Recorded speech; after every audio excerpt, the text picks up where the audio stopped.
World's biggest astrology community in Tamil. Online Astro TV, வாழ்வின் வெளிச்சம். Online astro டிவியை கண்டு மகிழுங்கள்.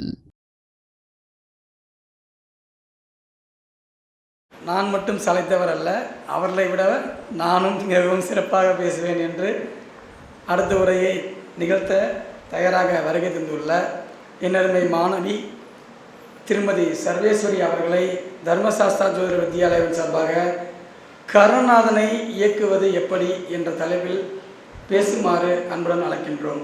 வாங்க. அனைவருக்கும் வணக்கம்.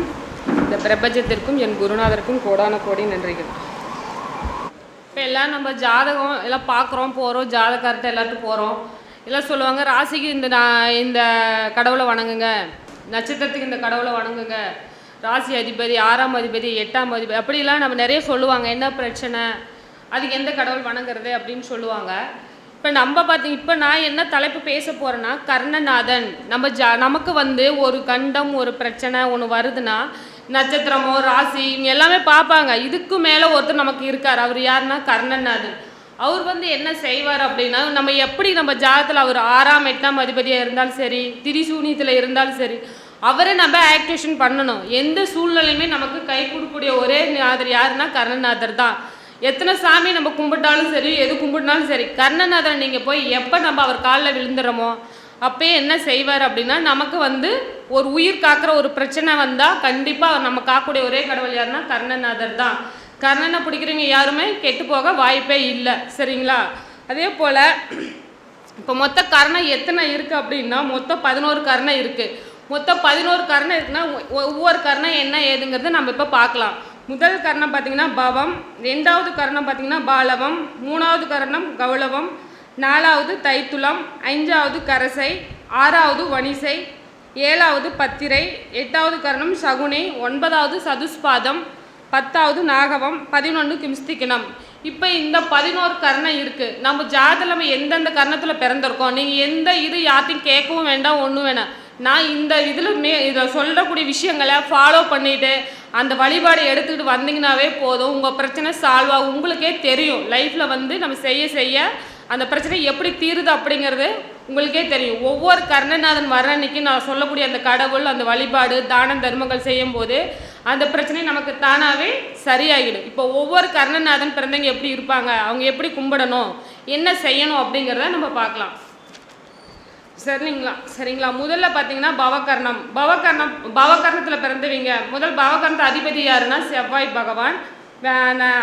விலங்கு பார்த்தீங்கன்னா சிங்கம், கடவுள் பார்த்தீங்கன்னா நரசிம்மன் சொல்லுவோம். இப்போ பவகர்ணத்தில் பிறந்தவங்க எப்பயுமே நம்ம கூட பிறந்தவங்களோட அண்ணன் தம்பியோ அக்கா தங்கச்சி கூடயே சண்டை போடக்கூடாது. இதே பவகர்ணத்தில் ஒரு பெண் பிறந்திருக்காங்க அப்படின்னா, செவ்வாய் பகவானாக வர்றதுனால என்னென்னா, தன்னுடைய கணவனுக்கு வேண்டிய உதவிகளை நம்ம செய்யும் போது என்ன செய்யும்னா, அந்த காரகம் நமக்கு ஆக்டிவேஷன் ஆகும். அவர்கிட்ட போய் நம்ம சண்டை போடுறது இந்த மாதிரி செய்யும்போது என்ன செய்யணும், அது நமக்கு இதை செய்யாது. அதனால் நம்மளுடைய பெண்கள், அதாவது பவகர்ணத்தை பிறந்த பெண்கள் கணவருக்கு நல்ல இது செய்யும் போதும் நமக்கு அதை ஆக்டிவேஷன் பண்ணணும். அதே சமயம் உடல் பிறந்தவங்களோட சண்டை போடக்கூடாது. வேறு என்ன செய்யணும் அப்படின்னா, இப்போ பவகர்ணத்துக்கு செவ்வாய் சொல்லியிருக்கோம். செவ்வாய்னாவே நமக்கு என்ன தெரியும்னா முருகன் சொல்லுவோம்.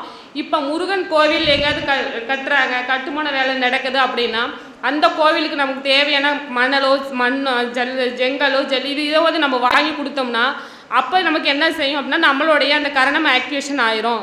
நம்ம வீடு கட்ட முடியல, செவ்வாய் பாதிக்கப்பட்டு இருக்குது, பவகர்ணத்தில் நான் பிறந்திருக்கேன் ஆனால் வீடு கட்ட முடியல, பிரச்சனையாக இருக்குது அப்படிங்கும்போது இப்போ மாதிரி கோயிலுக்கு நம்ம இது வாங்கி கொடுத்தோம்னா என்ன ஆகும்னா, நமக்கு அந்த யோகம் வேலை செய்யும். அந்த நம்மளுடைய கரணநாதன் அப்போ ஆக்டிவேஷன் ஆகுவார். அடுத்தது பார்த்திங்கன்னா, பவகர்ணத்துக்கு அதிபதி நரசிம்மர் சொல்லியிருக்கேன், அந்த கடவுளை வழிபட சொல்லியிருக்கேன். இப்போ நரசிம்மர் நம்ம அடிக்கடி போய் அந்த கோயிலில் வழிபட்டு வர்றதும், அடிக்கடி அவருடைய ஃபோட்டோவை நம்ம பார்க்கும்போது என்ன ஆகும் அப்படின்னா, நமக்கு அந்த இது ஆக்டிவேஷன் ஆகும். இதை இவ்வளோ சிம்பிளான பரிகாரம் தான். இதை நம்ம செஞ்சாலே என்ன செய்யும் அப்படின்னா, நமக்கு அந்த கர்ணநாதன் ஆக்டிவேஷன் ஆகி நமக்கு நல்லது செய்வார். சரிங்களா? அடுத்தது 2வது கர்ணம் பார்த்திங்கன்னா பாலவ கர்ணம். பாலவ கர்ணத்துக்கு அதிபதி யாருன்னா ராகு பகவான். இங்கே மிருகம் என்னன்னு பார்த்திங்கன்னா புலி. கடவுள் யாருன்னா ஐயப்பர்.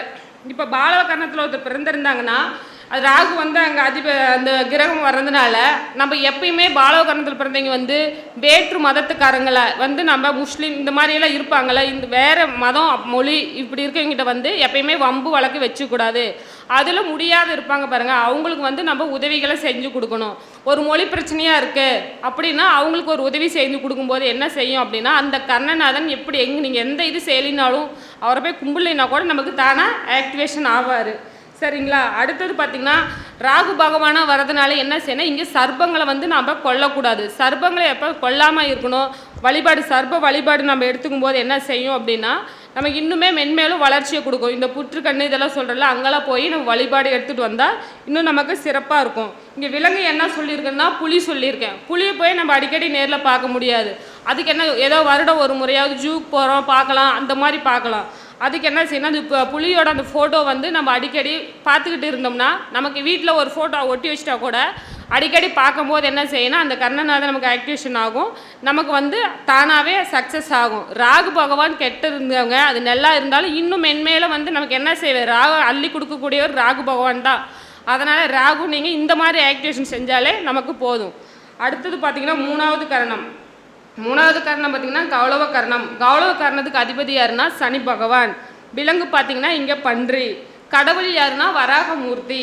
இப்போ இந்த கர்ணத்தில் பிறந்தவங்க என்ன செய்யணும் அப்படின்னா எப்பயுமே கௌளவ கர்ணத்துக்கு பிறந்தவங்க ஊனமுற்றவங்களை நம்ம என்றைக்குமே அதாவது அவங்கள வந்து ஒரு துன்புறுத்த ஒரு சூழ்நிலை ஏற்பட்டால் கூட நம்ம செய்யக்கூடாது. யாரும் கஷ்டப்படுத்த போகிறது கிடையாது. இருந்தாலும் நம்ம கால சூழ்நிலைகள் நம்மளை வந்து மாற்றிருச்சுன்னா என்ன பண்ணுறது? அப்போ வந்து நம்மக்கிட்ட ஒரு நிர்வாகத்தில் நம்ம பணி இருக்கிறோம், பெரிய அதிகாரியாக இருக்கோம், நம்ம கீழே வேலை செய்கிற வேலையாட்களையோ ஊனமுற்றவங்களையோ என்ன செய்யணும் அப்படின்னா துன்புறுத்தக்கூடாது. அவங்க வீட்டுக்கு வேணுங்கிற உதவிகளையோ அவங்களுக்கு நம்ம உதவி செய்யும் போது என்ன செய்யணும்னா இங்கே சனி பகவான் வரதுனால கண்டிப்பாக உங்களுடைய தொழில் உங்களுடைய நிர்வாகம் வளர்ச்சி மென்மேலும் கொடுக்கும். இங்கே வந்து பன்றி வந்து விலங்காக கொடுத்துருக்காங்க. இப்போ பன்றி விலங்காக வரும்போது என்ன செய்யணும், இந்த கர்ணத்தில் பிறந்தீங்க இப்போ வந்து நவீன காலமாயிடுச்சு, எல்லா ஃபுட்டும் சாப்பிட்றாங்க, அது சத்து இதில் சத்து இருக்குன்னு சொல்லி எல்லா ஃபுட்டும் சாப்பிட்றாங்க. இந்த கர்ணத்தில் பிறந்தவங்க மட்டும் என்ன செய்யணும், பன்றி இறைச்சி சாப்பிடக்கூடாது. இங்கே சாப்பிட்டாலும் சாப்பிடாட்டி சில பேர் சாப்பிட்ற மக்கள் இருப்பாங்க, இருந்தாலும் எல்லாத்துக்குமே பொதுவாக சொல்கிறேன், இந்த கர்ணத்தில் பிறந்துட்டு நம்ம சாப்பிடாம இருந்து அந்த பன்றி மேய்க்கிறாங்களா அந்த ஜனங்க அவங்க இருப்பாங்க. அவங்களுக்கு வந்து நம்ம வஸ்திர தானம் உணவு அந்த விலங்குக்கு போய் உணவு இதெல்லாம் கொடுத்துட்டு வந்தோம்னாவே என்ன செய்யணும், தானாகவே நமக்கு ஆக்டிவேஷன் ஆயிரும். அதே சமயம் கடவுள் என்ன வராகமூர்த்தி சொல்லியிருக்கேன். வராகமூர்த்தி நம்ம கர்ணம் வர அன்னைக்கு கௌளவக்கார வர அன்னைக்கு போய் வராகமூர்த்தியை நம்ம வழிபாடு செய்யும்போது என்ன செய்யணும், அந்த இன்னுமே நமக்கு வந்து நல்லது செய்வார். ஏன்னா இவங்க மட்டும்தான் நம்மளையே காப்பாற்றக்கூடிய ஒரு கடவுள். கர்ணநாதனை பிடிச்சிங்கன்னா எவ்வளோ பெரிய பிரச்சனையும் நமக்கு சால்வ் பண்ணுவார்.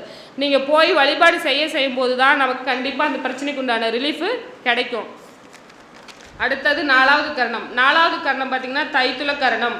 இதுக்கு அதிபதி பார்த்திங்கன்னா சுக்கிரன். இவருடைய விலங்கு பார்த்திங்கன்னா கழுதை. தெய்வம் என்ன அப்படின்னா சேஷ்டா தேவி.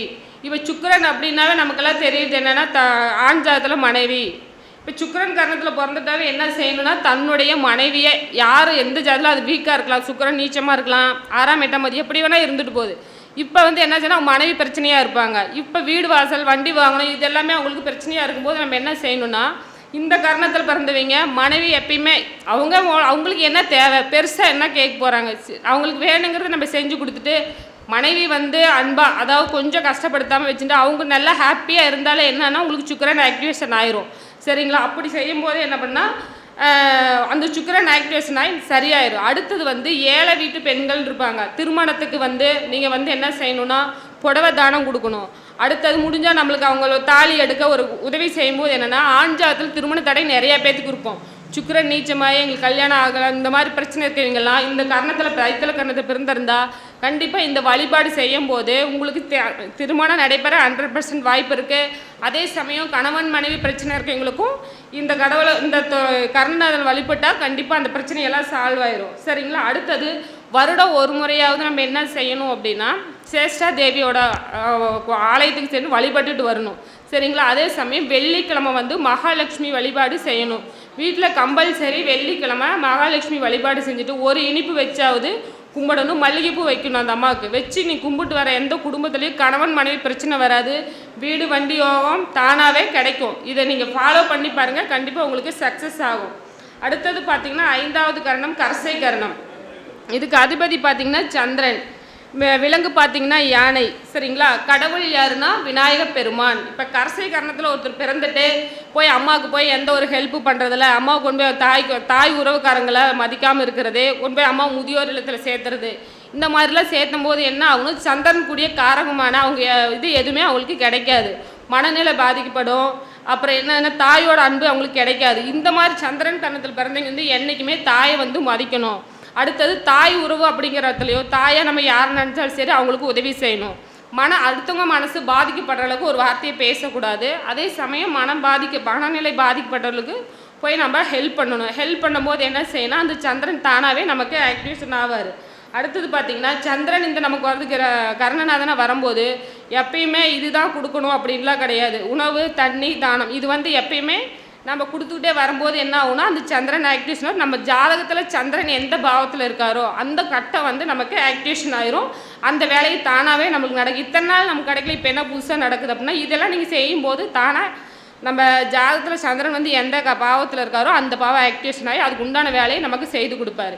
இது 6ஆம் 8ஆம் இடமா இருந்தால் நமக்கு உண்டான நோய், கடன் பிரச்சனை இதெல்லாமே தீர்த்து கொடுத்துருவார். இது ஒரு 4ஆம் இடமா இருக்குது, ஒரு 7ஆம் இடமா இருக்க திருமண தடை சரி பண்ணி கொடுப்பாரு, வீடு கட்டுற யோகத்தை கொடுப்பாரு.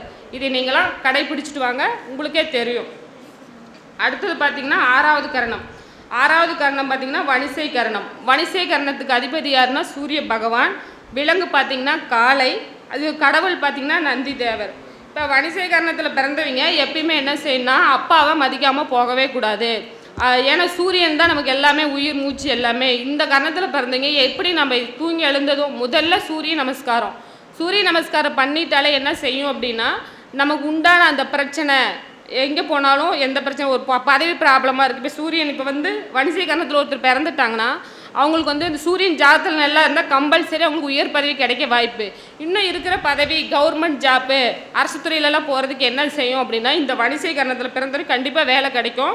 அதே சமயத்தில் என்ன செய்யணும், அப்பாவை மதிக்கணும். அரசு ஊழியர்கள் அதாவது ரிட்டையர் ஆகிட்டாங்கன்னு வச்சுக்கோங்க, அவங்களுக்கு ஏதோ முடியல அப்படிங்கும்போது அவங்களுக்கு உதவி செய்யணும். சரிங்களா? அதே சமயத்தில் கவர்மெண்ட் அரச அதிகாரிகளை நம்ம வந்து பகைச்சிக்கூடாது. ஏன்னா அவங்க தான் நமக்கு நல்லது செய்யக்கூடிய ஒரு பர்சனாக இருக்கும்போது அவங்களே நம்ம பகைச்சிக்கும் போது என்ன செய்யணும், அந்த காரகம் நமக்கு வேலை செய்யாது. கம்பல்சரி என்ன செய்யணும்னா காளை மாடு கோயிலுக்கு, இப்போ சிவன் கோயில் போய் வழிபாடு எடுத்துக்கிறோம். இப்போ சூரியன் வந்துட்டாவே நம்ம பிரதோஷ வழிபாடு, பௌர்ணமி வழிபாடு, கிரிவலம் இதெல்லாம் சிவன் கோயில் சம்மந்தப்பட்ட வழிபாடெல்லாம் எடுத்துக்கும் போது நமக்கு என்னென்ன பேரு, புகழ், அந்தஸ்து, கௌரவம், பட்டம், பதவி இது எல்லாமே தானாகவே கிடைக்கும். எங்கே போனாலும் மதிக்கக்கூடிய ஒரு பர்சனாக மாறலாம். அடுத்தது காளை மாடுகள் கோயிலில் வந்து சிவன் கோயிலில் பார்த்திங்கன்னா மாடெல்லாம் இருக்கும். அந்த பசுகளுக்கு போய் நம்ம என்னென்னா பழம், உணவு தானமாக கொடுத்துட்டு வரலாம். கொடுத்துட்டு வந்து அந்த காளை மாடோட இமேஜ் நாம் எடுத்து வச்சு அடிக்கடி அந்த ஃபோட்டோ வீட்டில் காளை மாடோட ஃபோட்டோ ஒரு செவத்தில் ஒட்டி வச்சுட்டா கூட நம்ம படுக்கும்போது எழுந்திரிக்கும் போது அடிக்கடி நம்ம கண்ணில் படுற மாதிரி வச்சுட்டா அதை பார்த்துட்டு இருக்க என்ன ஆகும் அப்படின்னா நம்ம சூரிய காரகத்துவம் எல்லாமே நமக்கு சக்ஸஸாக மாறும். இதை வழிபட்டுட்டு வர வர நமக்கு ஒவ்வொரு வெற்றியும் நமக்கு கிடைக்கிறத நீங்களே கண்கூட பார்க்கலாம். சரிங்களா? அடுத்தது பார்த்திங்கன்னா 7வது கரணம் பத்திரை கரணம். பத்திரை கரணத்துக்கு அதிபதி யாருன்னா கேது பகவான். விலங்கு பார்த்திங்கன்னா கோழி. அடுத்தது பார்த்திங்கன்னா கடவுள் யாருன்னா திருச்செந்தூர் முருகன். இப்போ பத்திரை கரணத்தில் ஒருத்தர் பிறந்திருந்தாங்கன்னா இங்கே அதிபதி யாருன்னா கேது பகவான். கேது பகவானாக வந்துட்டாலே என்ன செய்வாங்க அப்படின்னா அவங்களுக்கு எப்பயுமே ஆன்மீக எண்ணங்கள் சரி அப்படியே ஆன்மீக எண்ணத்தில் இருப்பாங்க. அதே சமயம் மூலிகை அந்த மாதிரி காய்கறி, ஃபுட் இந்த மாதிரி உணவுகளை எடுத்து அதிகமாக விரும்புவாங்க. இவங்க என்ன செய்யணும், பத்திரை கரணத்தில் பிறந்தவங்க என்ன செய்யணும்னா நோய்வாய்ப்பட்ட அதாவது உடம்பு சரியில்லாமல் இருக்கிறவங்களுக்கு என்னென்ன மூலிகை மருந்து இந்த மாதிரி இது நம்ம வாங்கி கொடுக்கணும். அவங்களுக்கு வாங்கி கொடுக்கும்போது என்னென்னா அந்த கேது பகவான் நமக்கு வந்து ஜாதகத்தில் எந்த பிரச்சனை, எந்த இடத்துல பாவத்தில் பிரச்சனையாக இருந்தாலும் அது ஆக்டிவேஷன் ஆகி அந்த பிரச்சனையிலேருந்து நமக்கு ரிலீஃப் கொடுப்பாரு. சரிங்களா? அடுத்தது பார்த்திங்கன்னா நம்மளுக்கு இப்போ கேது பகவான் தான் பிரச்சனையாக இருக்கார், தடை பண்ணுறாரு அப்படின்னா இப்போ ஜாதத்தில் எங்கே இருந்தாலும் சரி. அப்போ இப்போ இதுக்கு என்ன செய்யணும்னா ஜோதிடர்களுக்கு, சன்னியாசிகளுக்கு, மத குருமார்கள் அவங்கக்கிட்ட அடிக்கடி அது ஜோதிடர் ஒரு உதவி செய்யலாம். நலிந்த ஜோதிடர் இருப்பாங்க, ஏழையாக இருக்கவங்க, அவங்க மாதிரி ஆளுங்களுக்கு நம்ம உதவி செய்யணும். சன்னியாசிகிட்ட போய் அடிக்கடி ஆசீர்வாதம் வாங்கணும். மத குருமார்களை போய் பார்க்கணும். பார்த்துட்டு இந்த கேதுனாவே நம்ம இந்த மாதிரி ஆன்மீக ரீதியான வேலைகளை செய்யும் போது அவருடைய தாக்கத்தை நம்ம ஜாதகத்தில் குறைச்சிக்குவார். குறைச்சதுக்கப்புறம் என்ன செய்யும் அப்படின்னா நமக்கு வந்து உண்டான வேலைகளை செய்வார். அதே சமயம் கேது இப்போ கடவுள் வந்து திருச்செந்தூர் முருகன் சொல்லியிருக்கேன். இந்த பத்திரை கரணத்தில் பிறந்தவங்க வருடம் ஒரு முறை திருச்செந்தூர் முருகனை போய் நீங்கள் போய் வழிபட்டுட்டு வந்தாலே என்ன செய்யணும், உங்களுக்கு அந்த கர்ணநாதன் ஆக்டிவேஷன் ஆயிடுவார். கம்பல்சரி உங்களுக்கு எல்லா ப்ராப்ளத்தையும் சால்வ் பண்ணுவார். நீங்கள் வேறு எதையும் என்ன வேணால் கும்பிடுங்க, ஆனால் கர்ணநாதன் தான் நம்மளுக்கு மெயின். சரிங்களா? இவரை வழிபடும் போதே நமக்கு உங்களுக்கு புரிஞ்சுக்குவீங்க. அடுத்தது பார்த்தீங்கன்னா இங்கே இவருக்கு வந்து என்ன கொடுத்துருக்கோன்னா கோழி கொடுத்துருக்கோம். இப்போ வந்து இந்த கோழி வரும்போது நம்ம என்ன செய்யணும் அப்படின்னா, கோழி இறைச்சியை சாப்பிடாமல் இருக்கணும். என்னங்கம்மா எதுக்கு அது சாப்பிட்டா இது வேண்டாம் இது வேண்டாம்னு சொல்கிறீங்கன்னு நீங்கள் நினைக்கலாம். இப்போ நமக்கு ஒரு அதிர்ஷ்டம், ஒரு நல்ல விஷயத்தை தரக்கூடிய பொருளையே நம்ம சாப்பிடும்போது அது நமக்கு நல்லது செய்யுமா? ஒன்று இழந்தால் ஒன்று கிடைக்கும் அப்படிங்கிறது நம்மளோட இது. அதனால் ஒன்று இழக்கும் போது கண்டிப்பாக உங்களுக்கு ஒரு இது சக்ஸஸ் ஆகும். அதனால் இதை விட்டுட்டு அடுத்தது சாப்பிடுங்க. சரிங்களா? அடுத்தது பார்த்திங்கன்னா 8வது கர்ணம் சகுனி கர்ணம். சகுனி கர்ணத்துக்கு அதிபதி யாருன்னா சனி பகவான். கடவுள் யாருன்னா சனி பகவான் தான். இப்போ சகுனி கர்ணத்தில் பிறந்தவங்க எப்பயுமே வந்து என்னென்னா தாழ்வு மனப்பான்மை அதிகமாக இருக்கும். சகுனி கர்ணத்தில் பிறந்தவங்க பார்த்திங்கன்னா எப்பயுமே தாழ்வு மனப்பான்மை இருக்கும், தொழில் மைண்ட் அதிகமாக இருக்கும். எந்த தொழில் அந்த சனி பகவான் வந்து அங்கே வந்து பகையாவோ பிரச்சனையாவோ ஜாதகத்தில் எந்த பாவத்தில் இப்படி இருக்கார் அப்படிங்கிறது நம்ம ஜாதகத்தை பார்த்தா தெரியும். அது எப்படி இருந்தாலும் சரி அவர் ஆக்டிவேஷன் நம்ம பண்ணணும். ஏன்னா நமக்கு வந்து ஆயுள்காரகன் அவர் தான், தொழில்காரகனும் அவர் தான். அப்படி இருக்கும்போது அவரை வந்து ஆக்டிவேஷன் பண்ணிடுறேன். மெயினாக இது 2 நமக்கு முக்கியம். இது 2 இருந்தால் மட்டும்தான் நம்ம நல்லா வாழ முடியும், அடுத்தவங்களுக்கு ஒரு ஹெல்ப் பண்ண முடியும், தானம் தர்மம் செய்ய முடியும். அப்போ இப்போ சனி பகவான் வந்து கர்ணநாதனாக வரதுனால நமக்கு கீழ்நிலை தொழிலாளர்கள் வருவாங்க. நம்மளுக்கு தெரியும் அவங்களுக்கு வந்து எப்பயுமே அவங்கள அப்படின்னு பேசக்கூடாது. இந்த மாதிரி சனி பகவான் காரணத்தில் பார்த்தீங்க ஜாதி மத வேறுபாடு இல்லாமல் பழகணும். அவங்கக்கிட்ட இவங்க வந்து ஃப்ரெண்ட்ஷிப் வச்சுக்கிறது, கூட வேலைக்கு வச்சுக்கிறது, இந்த மாதிரி நம்ம வைக்கும்போது என்ன செய்யணும், அவர் சனி பகவான் வந்து சந்தோஷம். அப்போ வந்து என்ன செய்யணும், உங்களோட தொழில் ஸ்தானத்தில் இருக்கிற பிரச்சனையே தீர்த்து கொடுப்பாரு. ஒரு ஆயில் கண்டம் ஒரு பிரச்சனை வருதுன்னா அதையும் நமக்கு நிவாரணி பண்ணி கொடுப்பாரு. ஏழை மக்களுக்கு, அதாவது அந்த மாதிரி இருக்கும்போது என்ன செய்யணும்னா, ஏழை மக்கள் இந்த துப்புரவாளர்லாம் இருக்காங்களா அவங்களுக்கு வந்து நீங்கள் சனிக்கிழமை அன்னைக்கு வந்து செப்பல் வாங்கி கொடுக்கணும். அடுத்தது வஸ்திரம், துணி, இது 2மே நீங்கள் வாங்கி கொடுத்து பாருங்கள். உங்கள் தொழில் தடை கம்பல்சரி தடை அடித்து தூக்கிட்டு போயிட்டே இருக்கும். தொழில் தடை இல்லாமல் நல்லா இருக்கலாம். அதே சமயம் நமக்கு ஒரு பிரச்சனை கண்டம் வருதுன்னா அதையே அவர் சரி பண்ணி கொடுத்துருவார். அடுத்தது கோயில், சனி பகவான் சன்னதிக்கு போய் நம்ம என்ன செய்யணும்னா, தீபம் போட்டு எல்லாம் கும்பிட்றது தான் எல்லாமே உங்களுக்கு தெரியும். இனிமேல் என்ன செய்கிறீங்கன்னா, சனி பகவான் சன்னதிக்கு போனீங்கன்னா 19 முறை சுற்றணும். 19 முறை சுற்றிட்டு மிட்டாய் உருண்டைன்னு சொல்லுவோம்ல, அதை வாங்கி நம்ம என்ன செய்யணும்னா 19 பேருக்கு தானம் கொடுத்துட்டு நீங்கள் வரணும். இதை செஞ்சுட்டு வர உங்கள் தொழில் தடை கம்பல்சரி செய்யலாம். இது சகுனி கர்ணத்தில் பிறந்தவங்க தான் செய்யணுன்ட்டு இல்லை, எந்த கர்ணத்தில் பிறந்தவங்களா இருந்தாலும் எல்லாத்துக்குமே சேர்த்து சொல்கிறேன். சனி பகவான் சன்னதி போன உடனே 3 சுற்று சுற்றிட்டு 1 சுற்று சுற்றிட்டு இனிமேல் யாரும் வர வேணாம். 19 சுற்று கம்பல்சரி சுற்றிட்டு நீங்கள் என்ன நினச்சி அவரை கும்பிட்டு வரீங்களோ உங்களோட வேலைகளை கண்டிப்பாக சிறப்பாக செஞ்சு கொடுப்பாரு. மிட்டாய் வாங்கிட்டு போய் 19 மிட்டாய் அதுக்கு மேலே எச்சும் வேணாம் கம்மியும் வேண்டாம் கொடுத்துட்டு வாங்க, தொழில் ஸ்தானம் விருத்தி அடையும். அடுத்தது வருடம் ஒரு முறையாவது திருநள்ளாறு போயிட்டு வழிபட்டுட்டு வாங்க. ஐயோ அங்கே போயிட்டு வந்தால் சனி பகவான் நமக்கு அப்படி பண்ணிடுவார் இப்படி பண்ணிடுவார், அதெல்லாம் எதுவுமே செய்ய மாட்டார். நம்ம எந்த கர்மாவை செஞ்சுட்டு வந்தோமோ அதுக்கு தண்டனை தான் கொடுக்குறாரு. அதுக்கு ரிவார்த்தை பண்ண தான் இந்த வழிபாடெல்லாம் நான் சொல்கிறேன். இதை ஃபாலோ பண்ணாலே நமக்கு போதும். சரிங்களா? அடுத்தது பார்த்திங்கன்னா 9வது கர்ணம். 9வது கர்ணம் என்னென்னா சதுஷ்பாதம். இதுக்கு அதிபதி யாருன்னா குரு பகவான். கடவுள் யார் அப்படின்னா கால பைரவர். அப்புறம் விலங்கு பார்த்திங்கன்னா நாய். இப்போ சதுஷ்பாத கர்ணத்தில் பிறந்தவங்க எப்பயுமே பார்த்திங்கன்னா குருமார்கள், அதாவது குருங்கிற ஸ்டேஜில் நம்ம யாருன்னு நினச்சாலும் சரி, யார் சாராக இருக்கலாம், ஜோதிடர்களாக இருக்கலாம், மத குருமார்களாக இருக்கலாம், சன்னியாசிகளாக இருக்கலாம், யார் நாம் வந்து குருவான்னு நினைக்கிறோமோ அவங்கள பார்த்த உடனே காலில் விழுந்துடணும். எதுவுமே நீங்கள் கேட்கக்கூடாது. நான்லாம் பார்த்தீங்கன்னா எங்கள் சாரை பார்த்தோன்னே காலில் விழுந்துருவேன். அந்த மாதிரி நம்ம பார்த்த உடனே என்ன செய்யணும், குருநாதர்களை வழிபடணும். இந்த சதுஷ்பாத கர்ணத்தில் பிறந்தவங்க குருக்களை மதிக்கணும். என்றைக்குமே வந்து அவங்களுக்கு அவங்க எப்பயுமே அவங்கள ஹாப்பியாக வச்சுக்கணும்னு வச்சுக்கோங்களேன். சந்தோஷமாக ஒரு குழந்தை குரு இதுங்களாம் நமக்கு ஒன்று தான். அவங்கள நம்ம வந்து அப்படி வச்சுருக்கும் போது என்ன செய்யணும், குருவுடைய வேலையே நமக்கு தானாகவே கிடைக்கும். சரிங்களா? அடுத்து சதுஷ்பாதத்தில் வேறு என்ன செய்யணும் அப்படின்னா, அநாத குழந்தைகளுக்கு இப்போ இந்த நம்மளுடைய கர்ண சதுஷ்பாதம் வர அன்னைக்கு அநாத குழந்தைங்களுக்கு போய் நம்ம உணவு தானம் கொடுக்கணும். அதில் எஸ்பெஷலி மஞ்சள் கலர் லட்டு கொடுத்துட்டு வரணும். இது கொடுக்கும்போது என்ன செய்யும் அப்படின்னா நமக்கு நல்லது செய்வார். குருவோட பிரச்சனை, குரு எந்த குரு கிடைக்கல, நமக்கு வந்து குரு பகவான் பிரச்சனையாக இருக்குது, குழந்தை பாக்கி தடையாக இருக்குது, பணங்காசு சேர மாட்டேங்குது அப்படின்னு சொல்கிறீங்களா. அடுத்தது பார்த்திங்கன்னா இதுக்கு வந்து விலங்கு வந்து நாயின்னு சொல்லியிருக்கேன். இப்போ தெரு நாயெல்லாம் சுற்றிட்டு இருக்கும். உணவு இல்லாமல் எவ்வளோ நாய்ங்களாம் சுற்றிட்டு இருக்கோம். அவங்கள அந்த நாய்க்குட்டிங்களுக்கெல்லாம் வந்து நம்ம பிஸ்கெட்டு உணவு வாங்கி போடும்போது இதெல்லாம் நான் செஞ்சிட்டு இருக்கும்போதே நமக்கு கண்கூடாவே அதுக்கு உண்டான ரிசல்ட் நமக்கு கிடைக்கும். நம்ம எதை நினச்சி என்ன நமக்கு இல்லை, நமக்கு என்ன குறைபாடு இருக்குது அப்படின்னு நினச்சி நம்ம அந்த நாய்க்குட்டிக்கு நம்ம பிஸ்கெட் வாங்கி போடுறோமோ அந்த குறைகளை பின்னாடியே நீங்கள் நிவர்த்தி ஆகிறது உங்கள் கண்கூட பார்க்கலாம். ஏன்னா இது வந்து சொல்லி கஸ்டமர் செஞ்சு அவங்க சக்ஸஸ் ஆகுது அப்படின்னு சொல்கிறக்கூடிய பரிகாரங்கள் மட்டும்தான் உங்களுக்கு சொல்லிகிட்டு இருக்கேன். அதனால் இதை கண்டிப்பாக நீங்கள் ஃபாலோ பண்ணுங்கள், உங்களோட பிரச்சனையை தீர்த்து கொடுப்பாரு.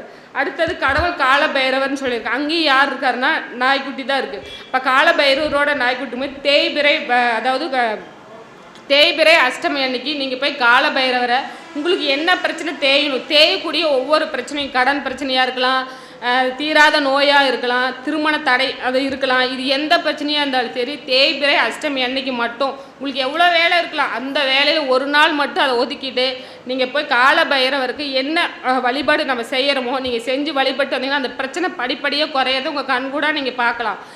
நீங்கள் இதை செஞ்சு பாருங்கள். 5 லட்சம் கடனாக இருந்தாலும் சரி, 10 லட்சம் கடனாக இருந்தாலும் சரி, திருமணம் ஆகாதவங்களாக இருந்தாலும் சரி, தீராத நோய் கம்பல்சரி தீர்த்து கொடுப்பாரு. உங்களுக்கு ரிசல்ட் கண் முன்னாடியே காட்டும். அதனால் எவ்வளோ வேலை இருந்தாலும் சரி இந்த வழிபாடை மட்டும் செய்யுங்க அந்தந்த தேய்பிறை அஷ்டமி அன்னைக்கு, இல்லைன்னா நம்மளோட இந்த சதுஷ்பாத கரணம் வர அன்னைக்கு. சரிங்களா? அடுத்தது பார்த்தீங்கன்னா 10வது கரணம். 10வது கரணம் பார்த்தீங்கன்னா நாகவம். இது கடவுள் யார் அப்படின்னு, கடவுள் யாருன்னா சர்ப்பங்கள் தான். அடுத்தது அதிபதி யாருன்னா ராகு பகவான். இப்போ 10வது நாகவம் கர்ணத்தில் பிறந்துட்டு எங்கே பார்த்தாலும் சர்ப்பம், பூச்சி புழு இதெல்லாம் வந்தாவே அடித்து கொள்வது, இந்த மாதிரி செய்கிறவங்களுக்கு என்ன செய்யும்னா இந்த ராகு தனக்கு உண்டான வேலையை செய்யவே மாட்டார். என்ன செய்யும் அப்படின்னா பிரம்மாண்டம் நம்ம பெருசாக எதிர்பார்க்குறோம்ல, ஒரு வீடு கட்டணும், ஒரு கார் வாங்கணும் அப்படிங்கன்னா அதை செய்ய மாட்டார். இந்த ராகு பகவான் வரதுனால என்ன செய்யணும், நம்ம எப்பயுமே சர்ப்ப வழிபாடு. இந்த நாகவம் கர்ணத்தில் பிறந்தவங்க எங்கே சர்ப்பம் இருக்குது, சர்பத்தோட என்னென்ன கடவுள் இருக்காரு, ஆதிசேஷன் இருக்காரு, ஸ்ரீரங்கநாதர் இருக்காரு, புத்திருக்கண் இருக்குது, இது எல்லாமே நம்ம போய் என்ன செய்யணும் அப்படின்னா அங்கே போய் வழிபாடு எடுத்துக்கணும். இதனால் உங்களுக்கு பெரிய செலவு எதுவுமே கிடையாது. நம்ம போய் சாமிக்கு அங்கே எப்பயும் என்ன செய்கிறோம் அதை கொண்டு போய் செஞ்சுட்டு பாம்பு அவங்கள இதெல்லாம் கொல்லாமல், அது சப்போஸ் வீட்டுகிட்டே வந்துருச்சு கொல்லாமல் இருக்க முடியுமான்னு நம்ம கேட்போம். வீட்டுகிட்டே வந்தால் நம்ம கொல்லாமல் இருக்க முடியாது. அதுக்கு ஏதோ ஒரு ஆள் ஏதோ இருப்பாங்க பிடிப்பாங்க முடியும், அந்த மாதிரி செய்யுங்க. முடிஞ்ச அளவுக்கு அதை கொல்றதுக்கு ஒரு பாவங்கள் செய்யாத அளவுக்கு நம்ம பார்த்துக்கணும். அடிக்கடி என்ன செய்யணும், அந்த பாம்போட இமேஜு, ரங்கநாதரோட இமேஜு, சர்பத்தோட எந்தெந்த சாமி இருக்குதோ அந்த கடவுளையெல்லாம் நம்ம வழிபடும் போது என்ன செய்யணும், அதனோட இது தாக்கம் வந்து நமக்கு குறைஞ்சிட்டு ராகு நமக்கு என்னென்ன கொடுக்கணும் அப்படிங்கிறது பிரம்மாண்டத்தை கண்டிப்பாக கொடுப்பாரு. அதே ராகு தசை புத்தி வருங்காலத்துங்களில் அதுக்கு எப்பயுமே கும்பிடணும். எஸ்பெஷலி இந்த ராகு தசை ராகு புத்தி இதெல்லாம் வரும்போது என்ன செய்யணும்னா நம்ம போய் இன்னுமே கம்பல்சரி அவங்களுக்கு கும்பிட்டே ஆகணும். கும்பிட்டிங்கன்னா நமக்கு வந்து மென்மேலும் வளர்ச்சி கொடுப்பாரு. ராகு புத்தியில் நம்ம நல்லது அதாவது ஒருத்தர் கெட்டது நடக்க போகுது அப்படின்னு சொல்லுவாங்க, அந்த கெட்டதை குறைச்சி கொடுப்பாரு. ராகு திசையில் நல்லா இருக்க போகிறீங்கன்னா எக்ஸ்டெண்ட் பண்ணி கொடுப்பாரு. இது கண்டிப்பாக அவர் செய்வார். சரிங்களா? சர்ப்பங்களை கண்டிப்பாக வழிபடணும்.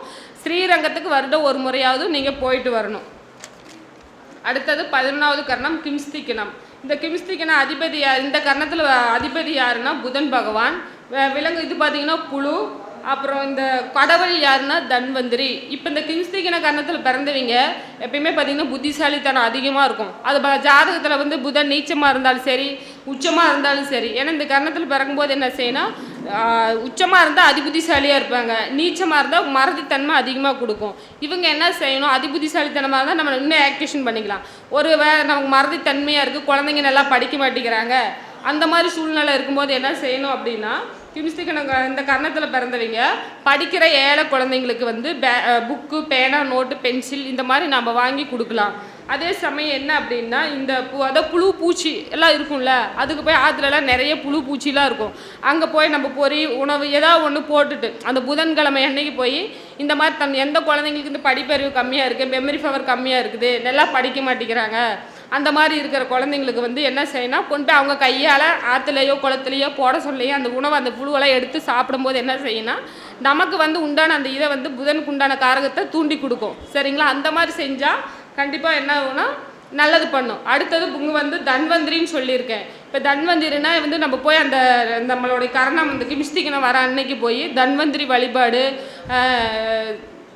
முன்னோர்கள் வழிபாடு, இந்த மாதிரி முனிவர்கள் இவங்களோட வழிபாடெல்லாம் நம்ம எடுத்துக்கும் போது நமக்கு இன்னுமே நல்லது செய்யும். அடுத்தது பார்த்திங்கன்னா தன்வந்திரி ஃபோட்டோ.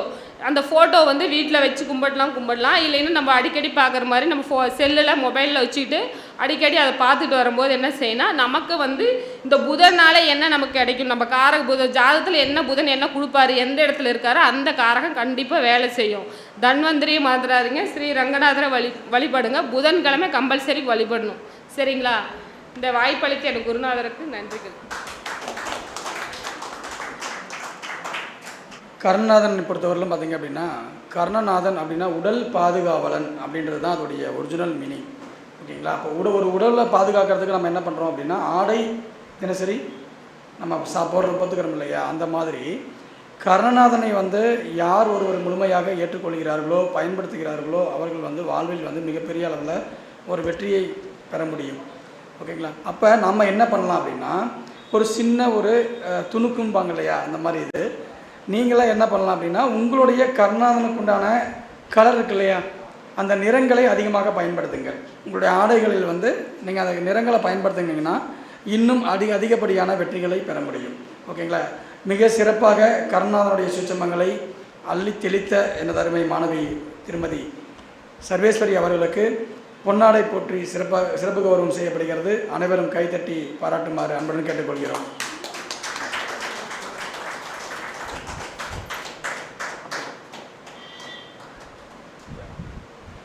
ये फोटो